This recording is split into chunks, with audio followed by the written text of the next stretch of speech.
Cet homme était colonel dans l'aviation royale du Canada. Il commandait la plus grande base aérienne du pays. C'était un homme respecté de tous, qui avait un sens de l'organisation et qui pouvait supporter la pression et les responsabilités. Il a transporté des personnalités comme la reine d'Angleterre ou le premier ministre du Canada. Il s'était marié en 1991 à Marie-Élisabeth Harriman, une directrice de la Fondation des maladies du cœur. En 2009, à l'âge de 46 ans, il est maintenant le commandant de la base de Trenton en Ontario. Cet homme a une carrière prodigieuse et aspire aux plus grands honneurs dans une carrière sans tache. Mais les apparences peuvent être trompeuses. Cet homme, que tous respectaient, renfermait le mal en lui. Il était un dangereux prédateur, capable de tuer et de torturer. Voici une histoire qui a ébranlé le Canada tout entier, celle du colonel Russell Williams. Russell Williams est né le 7 mars 1963 à Bromsgrove, en Angleterre. Son père se nommait Cedric Williams et sa mère Christine Williams. La famille a émigré au Canada quand Cedric a trouvé un travail comme métallurgiste dans la ville de Chalk River, en Ontario. Les parents de Russell ont divorcé en 1970 et sa mère s'est remariée la même année avec le docteur Jerry Sofka. Le jeune Russell, qui n'avait que 6 ans, ne semblait pas affecté. Il demeurait avec sa mère et prenait même pour un temps le nom de Sofka.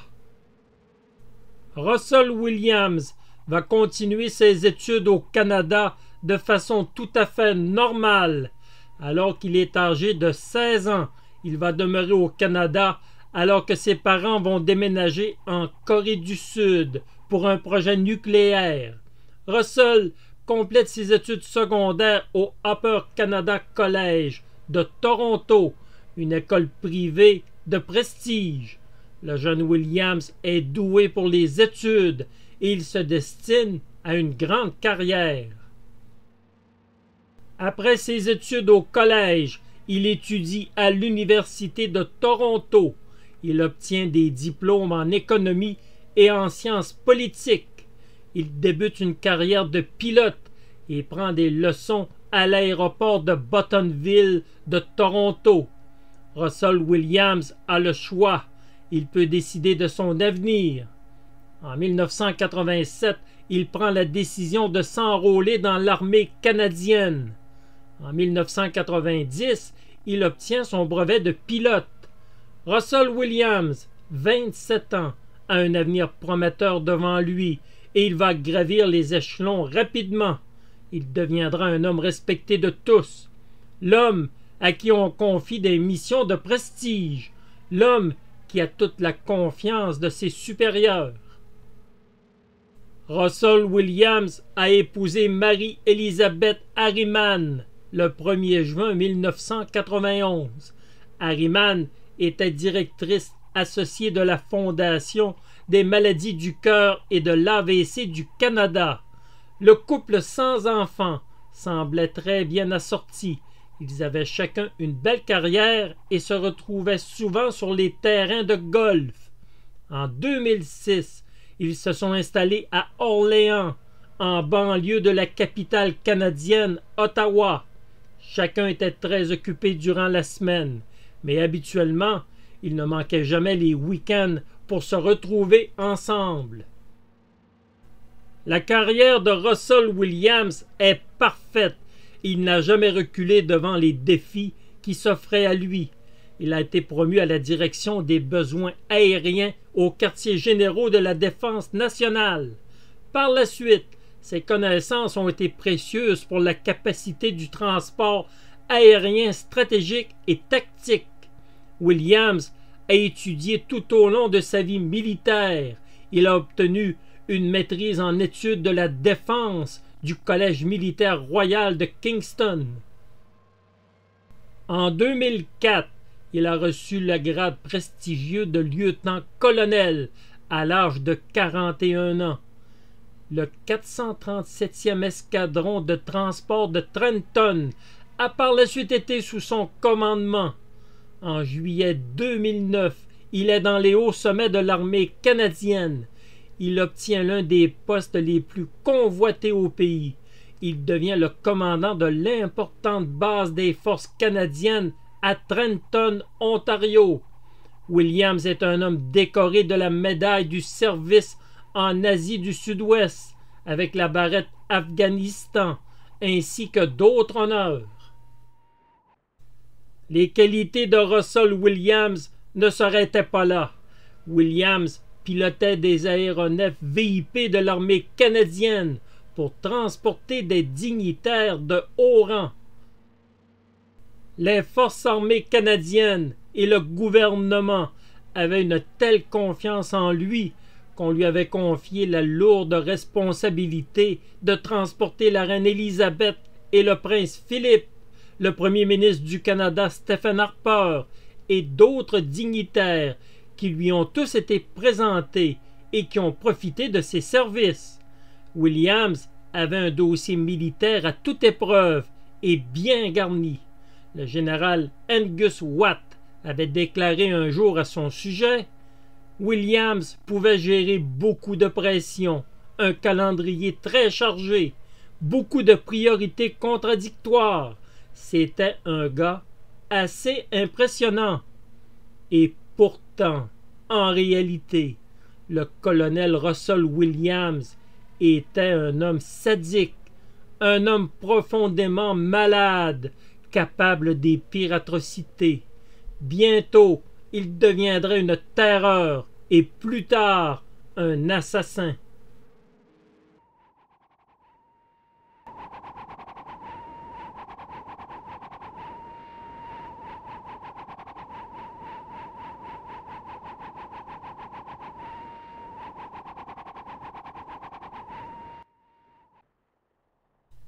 En plus de sa résidence qu'il possède avec son épouse à Orléans, Russell Williams possède un chalet près du village de Tweed qui se trouve à 53 km de la base de Trenton. Williams y séjourne souvent et ses occupations sont des plus particulières. Durant la nuit du 9 septembre 2007, il profite de l'absence de ses voisins pour s'introduire par effraction dans leur chalet. Williams s'approprie les sous-vêtements d'une jeune fille. Il les porte et se prend en photo dans des poses suggestives. Par la suite, il repart avec quelques sous-vêtements. À leur retour, les occupants constatent que la porte a été forcée, mais sans plus.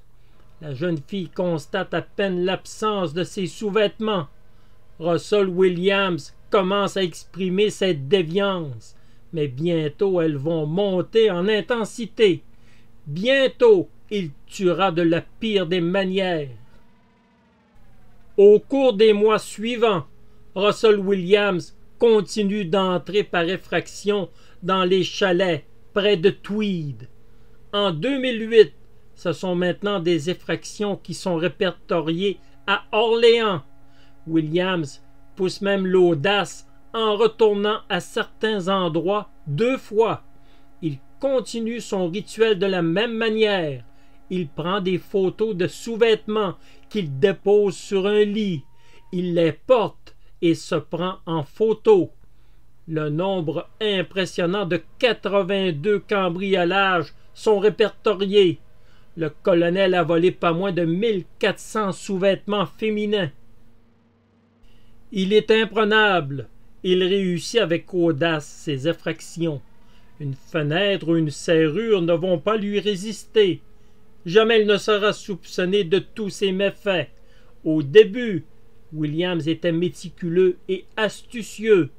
Les victimes n'ont jamais rapporté avoir été victimes de quelque effraction que ce soit. À leur arrivée, rien n'y paraissait. Les femmes ne s'apercevaient pas qu'il leur manquait des vêtements. Mais bientôt, les plaintes vont arriver au poste de police.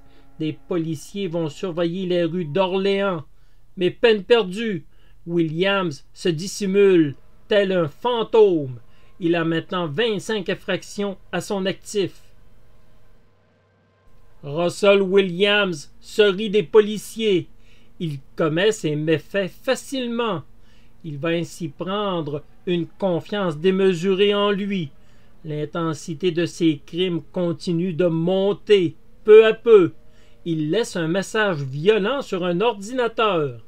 Il commet l'imprudence de laisser sa semence sur une photographie. Williams devient de plus en plus un danger pour la population. Le rôdeur de Tweed va bientôt faire parler de lui partout au pays. En septembre 2009, Russell Williams s'introduit dans la demeure de 2 femmes à Tweed. Cette fois-ci, il n'a pas attendu que la demeure soit vide. Il est venu pour agresser. Mary Doe et Lori Massicotte dorment toutes les deux lorsque Williams les surprend. Il leur bande les yeux et les attache. Elles sont maintenant en son pouvoir. Il les agresse et prend des photographies des 2 femmes nues. Williams laisse les 2 femmes en vie et s'enfuit. Lori Massicotte dépose une plainte à la police provinciale de l'Ontario. La population de Tweed est sur les dents. Le Tweed Creepers, le rôdeur de Tweed, sème la terreur.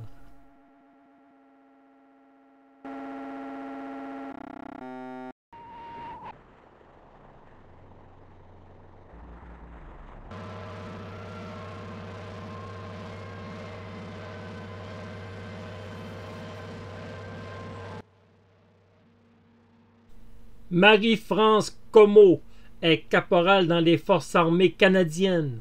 Elle est affectée à la base de Trenton et travaille sous les ordres du réputé colonel Russell Williams. Elle est surprise dans sa demeure de Brighton le 23 novembre 2009 par le rôdeur de Tweed. Russell Williams parvient non sans peine à la maîtriser.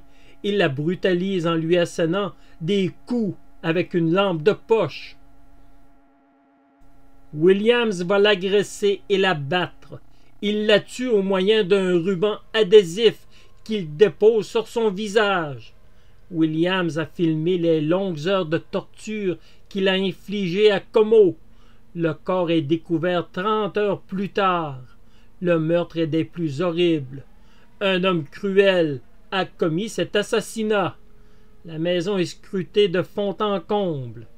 Pendant ce temps, le colonel Russell Williams prend ses responsabilités. Il envoie ses condoléances aux parents de Marie-France Comeau et leur offre toute l'aide nécessaire pour surmonter ce terrible drame. Au début de la nuit, le 29 janvier 2010, Russell Williams récidive. Il pénètre dans la demeure de Jessica Lloyd, près de Belleville, Ontario. Il la surprend dans son lit. Il la viole et prend des photographies. Cette fois-ci, il change ses habitudes. Il emmène Lloyd avec lui dans sa Nissan Pathfinder 2001, qui est stationnée un peu plus loin. Il emmène Jessica Lloyd à son chalet. Pendant près de 20 heures, il va torturer la pauvre femme. Il l'assomme avec sa lampe de poche. Il continue de l'agresser. Il filme le tout. Il la dissimule dans son garage pendant 2 jours avant de l'enterrer dans les bois en banlieue de Tweed. Russell Williams est dans une spirale infernale. C'est terminé le temps des effractions. Il tue maintenant, et avec cruauté. Et s'il n'est pas bientôt arrêté, il est certain qu'il va continuer de sévir. Williams se sent puissant. Personne ne va oser soupçonner le colonel de la plus grande base militaire au Canada.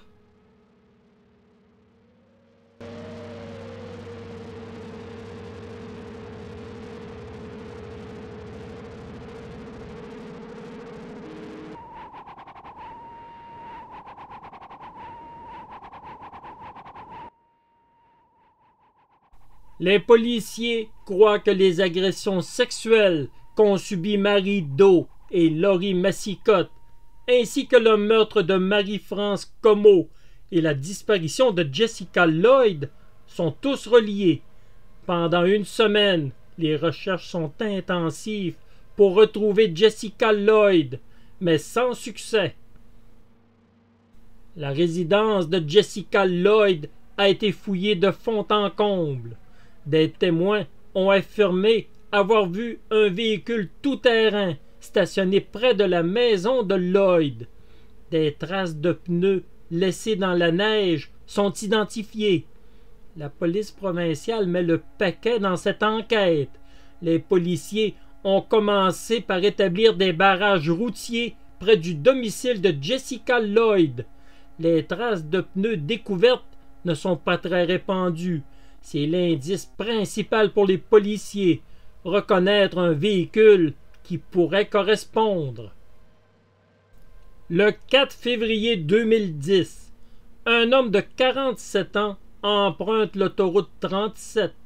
Il conduit son Nissan Pathfinder. Il est arrêté à un barrage routier. L'homme est impatient. Il prétexte qu'il a un enfant malade. Les policiers contrôlent officiellement les conducteurs ivres au volant. Mais le but principal est de reconnaître un véhicule tout-terrain avec des bandes de pneus qui pourraient concorder avec les photographies. Un officier remarque que les bandes de roulement de ces pneus correspondent à la photographie qu'il a en sa possession.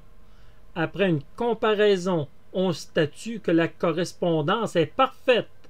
Le propriétaire de ce Nissan Pathfinder est un sujet d'intérêt. Les papiers révèlent que ce propriétaire se nomme Russell Williams, le commandant de la base des forces canadiennes de Trenton. Williams est rapidement mis sous surveillance. On va l'épier. L'horloge commence à tourner pour le sadique colonel, qui n'a aucun soupçon. Le colonel est tout-puissant. Rien ne peut lui arriver. Les enquêteurs ont déjà de lourds soupçons concernant Russell Williams lorsqu'ils découvrent que Williams a menti concernant un enfant malade qui l'attendait. Leur théorie le concernant ne fait que se conforter. Le 7 décembre 2010, on demande au colonel de se rendre au quartier général de la police d'Ottawa. L'expérimenté sergent détective Jim Smith prétexte qu'il a quelques points à clarifier avec Williams, sans plus. Williams est débordant de confiance, à un point tel qu'il se présente avec les mêmes bottes qu'il portait le soir de l'enlèvement de Jessica Lloyd. La correspondance est parfaite avec les traces relevées autour de la maison. Mais pour l'heure, un interrogatoire légendaire va débuter. Pendant que le colonel Russell Williams est interrogé, les policiers ont reçu un mandat d'un juge pour fouiller la maison des Williams à Orléans.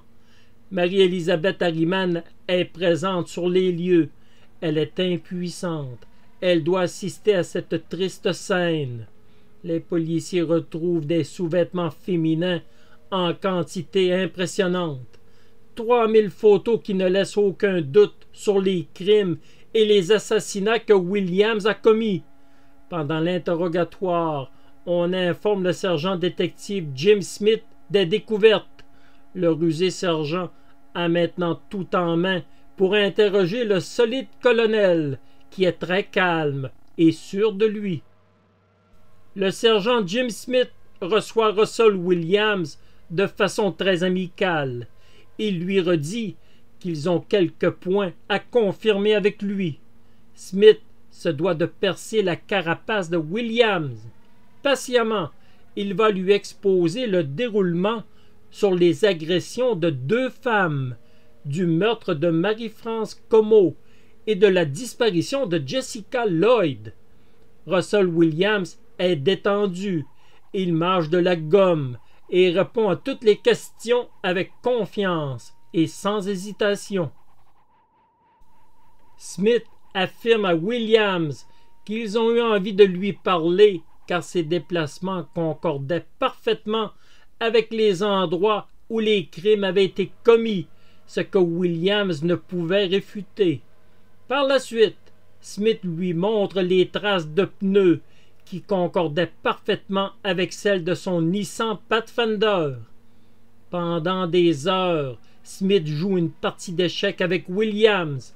Il avance ses pions lentement, mais sûrement, de façon implacable.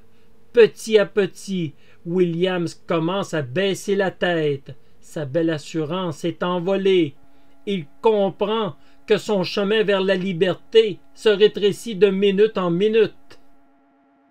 Après l'exposé de tous les faits, Jim Smith demande soudainement à Williams: « Bon, où est Jessica Lloyd? » Russell Williams regarde maintenant le sol en permanence. Il n'a plus aucune défense face à Smith. Il est comme un petit garçon qui vient d'être pris à voler des bonbons.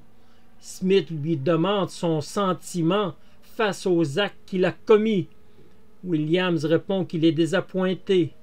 Williams sait que la police sait tout, qu'ils ont tout en main. Russell Williams sait que c'est terminé pour lui. Williams avoue le meurtre de Marie-France Comeau, 38 ans, et de Jessica Lloyd, 27 ans, et les 2 agressions sexuelles violentes qu'il a fait subir à 2 femmes. Il est désemparé, mais il demeure calme. Il n'élève pas la voix et reste maître de lui-même. Il va par la suite conduire les policiers à l'endroit où il a enterré Jessica Lloyd. L'impensable vient de se produire. Un homme insoupçonnable, commandant de la plus grande base militaire au Canada, est l'auteur de 82 effractions de domicile et de 2 meurtres.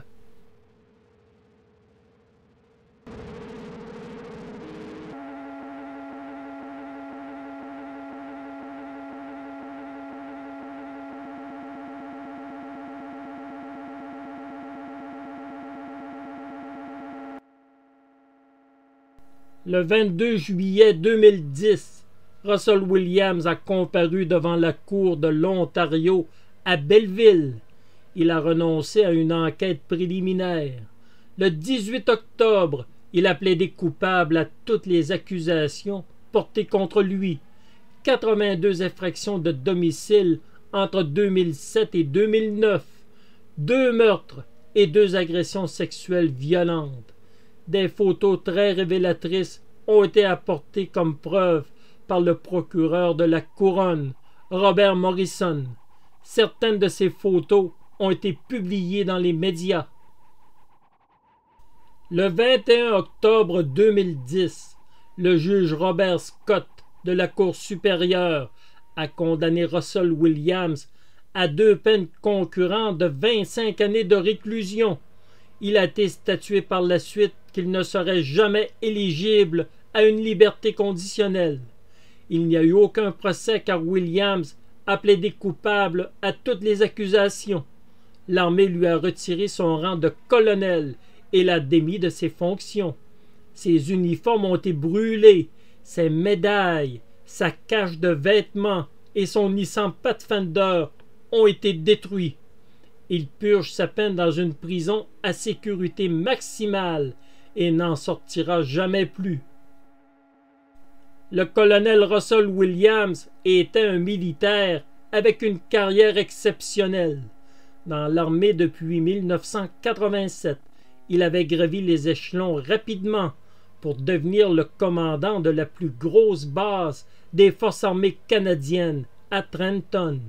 Williams était un homme solide, pouvant supporter la pression.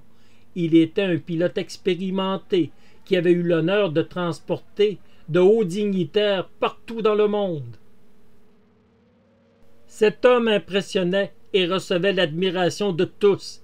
Il avait eu une enfance normale. Il avait grandi dans une maison luxueuse. Il avait fait des études de haut niveau avec succès. Tout ce que cet homme entreprenait était couronné de succès, mais derrière l'image de confiance qu'il dégageait se cachait un monstre avec des déviances incontrôlables qui l'ont mené jusqu'au meurtre. Une enquête solide de la police provinciale de l'Ontario et des traces de pneus ont mené jusqu'à Russell Williams, qui se sentait inatteignable. Jim Smith, un sergent détective expérimenté, l'a confronté lors d'un interrogatoire qui demeure légendaire. Un homme hautain, fier de lui et brave, s'est transformé peu à peu en coupable qui regardait le sol et qui était désolé de ce qu'il avait fait. L'affaire Russell Williams a fait la une au Canada en 2010. Elle a frappé de stupeur une population qui ne pouvait s'imaginer une telle chose. Comment quelqu'un avec de telles qualités et une telle carrière avait pu commettre l'irréparable? Cette affaire demeure l'une des plus célèbres au Canada.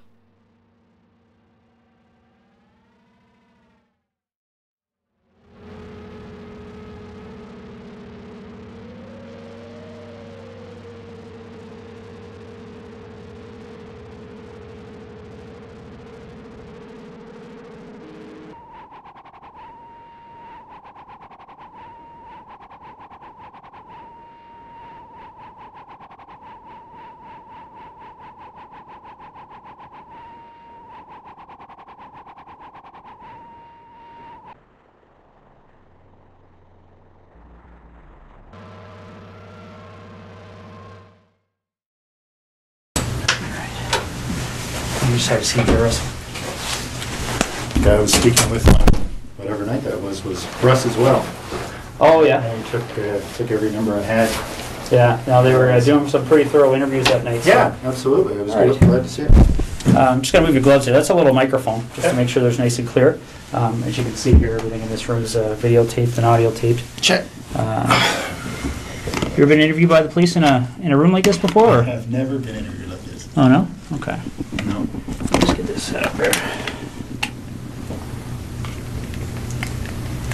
I guess the closest interview by NIS for top secret clearance. Oh yeah.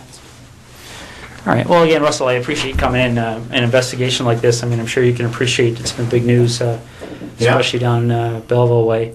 And you know, obviously, our approach to cases like this is that we don't give up on somebody being alive until we get evidence that they're not. So, because of that, we're treating Jessica's case as an emergent situation, obviously. Yeah. So we're fast forwarding things that we might normally take our time with, and that's why we're here on a Sunday afternoon.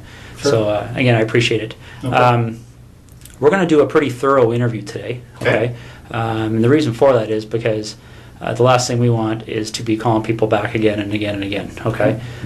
So what we're going to do is we're going to go over a number of things, and I'm going to explain what all those are to you. Okay. I'm a big coffee guy. I don't know if you're a coffee guy or I am not, a but I coffee didn't guy, want to actually, drink in yeah. front of you. So No, I appreciate that. all right, go ahead. I could definitely. Are they black? Yeah, they're just black with sugar. I could definitely take them. I just started my gum, so I probably have it a little bit. Sorry, your what? Sorry. Gum. Just Oh, a okay. piece of gum. Well, there's napkins there if you want to toss it or whatever. I appreciate that.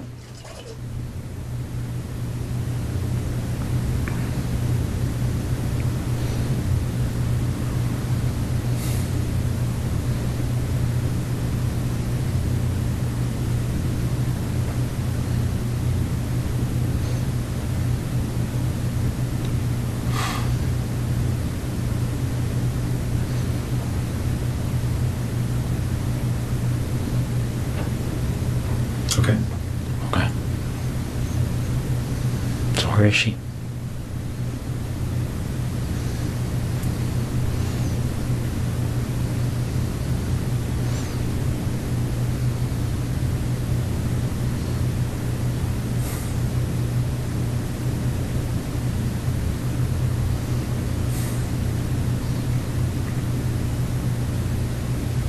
You got a map? Is she close to where she lives? I've got maps of that general area.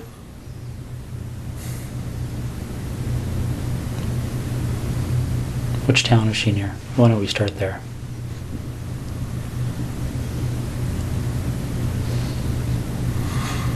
I'm not sure if you give me a map of, it covers Calabar down to the highway and over to Tweed and south. I'll show you. Let me see what I got here. I might have something. Is she inside, outside?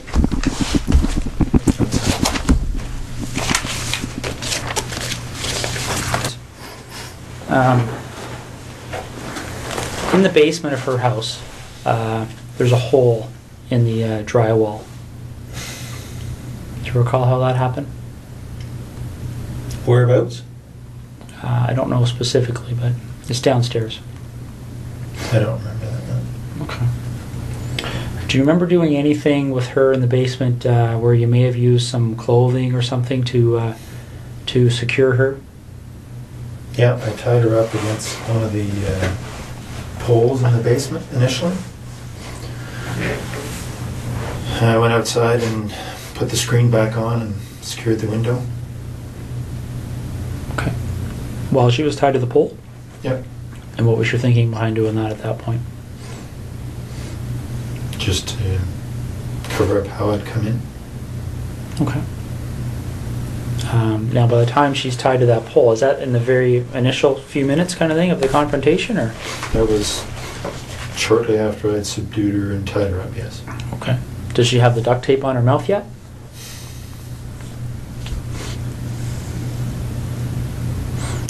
I think probably.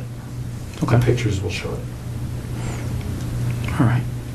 Now, in the upstairs bathroom, by her bedroom, there's looks like something's occurred in there. Do you remember that? Yep. What happened there? She had passed out on the bed, and I had gone to look out the front window, see if anybody was coming. And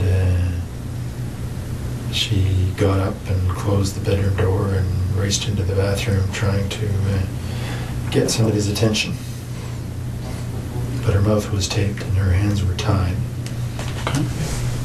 And what did you do as a result of that? Well, I just got in and subdued her again and got her back into the bedroom. Okay. Didn't do anything, just regain control of her. Okay. If I remember correctly, there's a bit of blood in there. Do you know where that blood would have, how that would have occurred? All the blood was from the initial hits as I was trying to subdue her. Okay. Her skin breaking with the blows to her head. Okay. Do you recall blood being in the bathroom? No, actually, I didn't have the light on in there, but it didn't surprise me. Okay. There's a pair of underwear and some socks on the floor of that bathroom that belonged to her. Do you remember how they got there? Do you remember seeing them? See them, no. Okay. What do you recall doing to her breasts? It's pretty clear that there was something happened to her breasts. Do you remember what that might have been?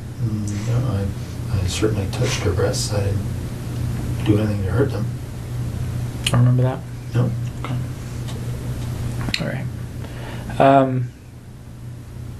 Well, Russ. Now, when I suffocated her, she was on her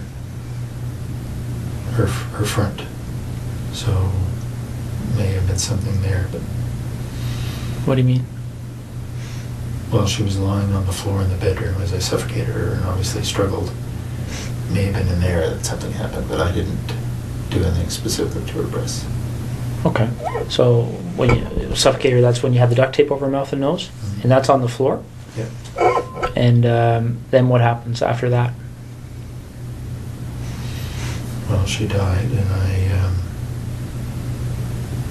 then took the duct tape off her head and put her on the bed and covered her up with duvet.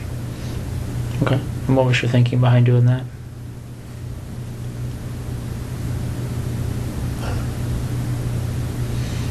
Nothing really. Okay. As you might expect here, Russ, certainly even now, one of the Ottawa investigators mentioned to me that there's a number of incidents that have gone unsolved over the years. Can I was going to get into that. Can I go to the washroom quickly? Yeah, I can get somebody to take you to the washroom.